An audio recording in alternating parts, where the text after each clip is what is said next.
நண்பர்கள் எல்லாருமே வந்து இன்ஸ்டால, எஃபில கேட்குறது பெரும்பாலும் பார்த்தோன்னா, அங்க ஜாப்ஸ் இருக்குமா? அங்க ஒர்க் இருக்குமா? நீங்க ஹெல்ப் பண்ண முடியுமா? இது மட்டுமே தான் கேட்டுட்டுருக்காங்க. இங்க என்ன நடக்குது அப்படிங்கிறது ரியல் பிக்சர் யாருக்கும் தெரியலையா? இல்ல தெரியாம கேட்குறாங்களா? அப்படிங்கிறது சிலருக்கு தெரிஞ்சிருக்கலாம், சிலருக்கு தெரியாம இருக்க வாய்ப்பு இருக்கு நெறையவே. ஏன்னா ஃப்ரெஷரா வரவங்களுக்கு இங்க இருக்க விஷயங்கள் வந்து எதுவுமே தெரியாது. ஓகே, கண்டிப்பா நான் வந்து உங்களுக்கு இன்ஃபர்மேஷன் ஷேர் பண்றேன் கட்டாயமா. அதுக்கு முன்னாடி நீங்க ஒரு விஷயம் தெரிஞ்சுக்கணும். ஒரு சின்ன ஒரு ஸ்டோரியோட முடிச்சு என்னோட ஊர் எல்லாருக்கும் தெரியும்னு நினைக்கிறேன். வாசுதேவநல்லூர் 2.5 கிலோமீட்டர் சுற்றளவு தான் அந்த அந்த ஏரியாவோட ஒரு சதுர பரப்பளவு. ஸோ ஒரு சின்ன கிரவுண்ட் ஏரியா தான். ஆனா நான் வந்து மேக்ஸிமம் ஆஃப் டைம் வந்து நான் ஊரில் இருக்க மாட்டேன். எப்போவுமே வந்து பார்த்தா ஒர்க் விஷயமாவும் இல்லைனா பிஸ்னஸ் இந்த மாதிரிக்க விஷயங்கள வந்து நான் வெளியே சுற்றுறது தான் என்னோடய பழக்கமாகவே இருக்கும். அப்போ நான் வெளியே போகிற இடங்கள் எல்லாமே பார்த்தா ஒரு ஒரு இன்னோவேஷன்ஸ், ஒரு ஒரு புது புது கட்டமைப்பு இதெல்லாம் பார்க்குறப்போ, ஏன் இதை நம்ம ஊரில் பண்ண முடியலை? நம்ம ஊர் ஏன் இப்படி இருக்குது? இது ஏன் இன்னும் இது இப்படியே இருக்குது? இது ஏன் க்ரோ ஆக மாட்டேன்து? ஏன் பசங்க இப்படியே இருக்கிறாங்க? அட்வான்ஸ் டெக்னாலஜி ஏன் இங்கே வரமாட்டேன்து? ஏன் இதை பண்ண முடியாதா? அப்படின்ற மாதிரி எனக்கு ஒரு யோசனையாகவே இருக்கும். அப்போ இது விஷயமா வந்து நம்ம ஏதாவது பண்ணலாமே அப்படின்றதுக்காக என்னோட நண்பன் சொல்லலாம், பங்காளின்னு சொல்லலாம், சொந்தக்காரன் எல்லாத்துலேயுமே இருப்பான். அவங்ககிட்ட கொஞ்சம் அவன் கொஞ்சம் எக்ஸ்ட்ரா அவுட், ஊருக்குள்ளே கொஞ்சம் வந்து காலர் தூக்கி விட்டுட்டு நடக்கக்கூடிய ஆள், அந்த மாதிரி ஒரு கேரக்டர். எனக்கு வந்து நான் இன்ட்ரோவர்ட் தான், ரொம்ப பேச மாட்டேன். நான் கொஞ்சம் காம் கேரக்டர் அப்படி தான் இருந்தேன். அதனாலே நிறைய பிரச்சனைகள் சந்திச்சிருக்கிறேன். இப்போ அப்படி கிடையாது. ஓகே, நான் மேட்ருக்கு வரேன்.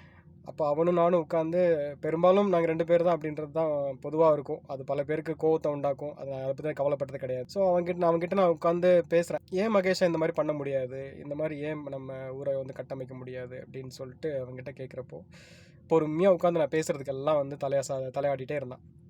ஃபைனலாக சொன்னால் என்கிட்ட, இதெல்லாம் பண்ணணும்னு நினைக்கிறேன், இதெல்லாம் பண்ணுறதுக்கு நீ உயிரோடு இருப்பியா முதல்ல அப்படின்னா. எனக்கு அப்படியே ஷாக்காக இருந்தது அந்த நேரத்துக்கு. என்ன பேசுகிற நீ அப்படின்னு கேட்டால், ஆமாம், நீ நினைக்கிறது சர்வீஸ் பண்ணணும்னு நினைக்கிற. இதெல்லாம் வந்து பண்ணுனா ஊர் மேம்படும், பசங்க வந்து அட்வான்ஸாக படிக்கிறதுக்கு நீ வந்து டிஜிட்டலாக எல்லாம் பண்ணலான்னு நினைக்கிற, எல்லாமே ஓகே தான்.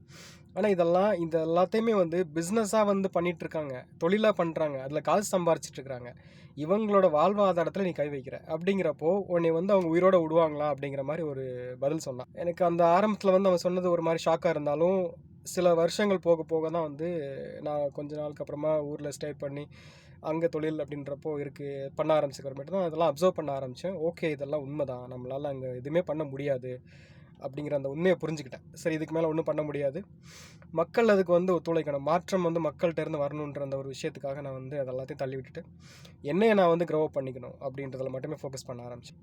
அவங்ககிட்ட சொல்லியும் பார்த்தேன், எலெக்ஷனில் நிற்கலாம், நீ எலெக்ஷன் நில்லு, அப்படியாவது நீ வந்து ஒன்று பண்ணலாமே அப்படின்னு கேட்டால், இங்கே பதவி ஆசையில் இருக்கிறவங்க எவ்வளோ பேர் இருக்கிறாங்கன்னு தெரியுமா? நீ வந்து சர்வீஸ்க்காக நீ வந்து என்னை எலெக்ஷன் நிற்க சொல்ல, ஆனால் இங்கே பதவி இல்லாமல் உயிர் வாழவே முடியாது அப்படின்ற பல பேர் இருக்கிறாங்க. நீ அவங்க எல்லாமே நீ வந்து டேரெக்டாக நீ வந்து அவங்கக்கிட்ட போட்டிக்கு நீ வர, எதுவுமே சாத்தியம் இல்லை அப்படிங்கிறது வந்து என்னால் புரிஞ்சு. இந்த கதையை நான் கதை இல்லை, இது உண்மை. இதை நான் ஏன் சொல்கிறேன் அப்படின்னு கேட்டால், நீங்கள் வந்து எங்கிட்ட ஜாப் கிடைக்குமா, இந்த மாதிரி எங்களுக்கு ஹெல்ப் பண்ண முடியுமா, எங்களுக்கு ஏதாவது பண்ண முடியுமான்னு கேட்குறீங்க இல்லையா? நீங்கள் கேட்குற இடத்துல நான் பேசுகிறது வந்து எனக்கு பொய் பேச வராது. நான் ஃப்ராங்காக உண்மையை பேச ஆரம்பித்தேன் அப்படின்னா, நான் எவ்வளோ பேரை பகைக்கிற மாதிரி இருக்கும் யோசிச்சு பாரு. ஒரு சின்ன ஒரு நான் சொன்னேன்ல, என்னோட ஊர் வந்து பார்த்தா ஒரு சின்ன ஒரு சரௌண்டிங் தான். அந்த ஒரு 2.5 கிலோமீட்டருக்குள்ளேயே அவ்வளோ போட்டிகள், அவ்வளோ பிரச்சனைகள். என்னால் எதுவுமே பண்ண முடியாது, இன்றைக்கும் என்னால் எதுவும் பண்ண முடியாது. அங்கே அந்த இடம் மாறாது, மக்கள் மாறாமல் அந்த இடத்துல எதுவுமே மாறாது, எனக்கு அது தெரியும். ஆனால் எனக்கு என்னோட ஒரு ஆசை, அந்த ஊர் கட்டமைப்பு வந்து மேம்படணும், அவங்க அட்வான்ஸாக இருக்கணும், கல்வியிலையும் சரி, மற்ற பொருளாதார மேம்பாடுலையும் சரி, அவங்க மேலே வரணும் அப்படிங்கிறது எனக்கு மட்டும்தான் அந்த ஒரு தாட் இருக்கே தவிர, மக்களுக்கு அந்த தாட் இருக்குமா அப்படிங்கிறது எனக்கு தெரியல. ஏன்னா அவங்க யாரும் மாற்றத்தை விரும்பலை. நான் இதை பேசுகிறதுனால ஏதாவது ப்ராப்ளம் வரலாம், என்கிட்ட கேள்விகள் வரலாம், அதுக்கெல்லாம் நான் ரெடியாக தான் இருக்கிறேன். ஏன்னா நான் அத்தனை வருஷமாக அந்த ஊர்லேருந்து எதுவுமே மாறல. நான் அப்படின்றப்போ அவங்க என்கிட்ட கேள்வி கேட்குறப்ப நான் சமாளிக்கிறதுக்கு நான் வந்து பதில் கொடுக்கறதுக்கு தயாராக தான் இருக்கிறேன். அதுதான் உண்மையும் கூட. அப்படிங்கிறப்போ இந்த யூரோப்பில் வந்து பார்த்தா எவ்வளோ, இங்கே வந்து இந்த இடத்துல என்னெல்லாம் ப்ராப்ளம் வரும், நான் எவ்வளோ பேரை நான் வந்து பகைக்கிற மாதிரி இருக்கும். நீங்கள் ஹெல்ப் கேட்குறீங்க, நான் பண்ணுறேன், கண்டிப்பாக பண்ண மாட்டேன்னு சொல்ல வரல. என்னால் என்ன ஹெல்ப் பண்ண முடியும் அப்படிங்கிறத நெக்ஸ்ட் வீடியோவில் சொல்கிறேன். என்னால் என்னெல்லாம் பண்ண முடியும், உங்களுக்கு எந்த வகையிலலாம் என்னால் வந்து உதவியாக இருக்க முடியும் அப்படிங்கிறத வந்து அடுத்த வீடியோவில் சொல்கிறேன். இந்த வீடியோ உங்களுக்கு பிரயோஜனமாக இருக்கும்னு நம்புகிறேன். தொடர்ந்து என் கூட பயணம் பண்ணுங்கள். Thank you all.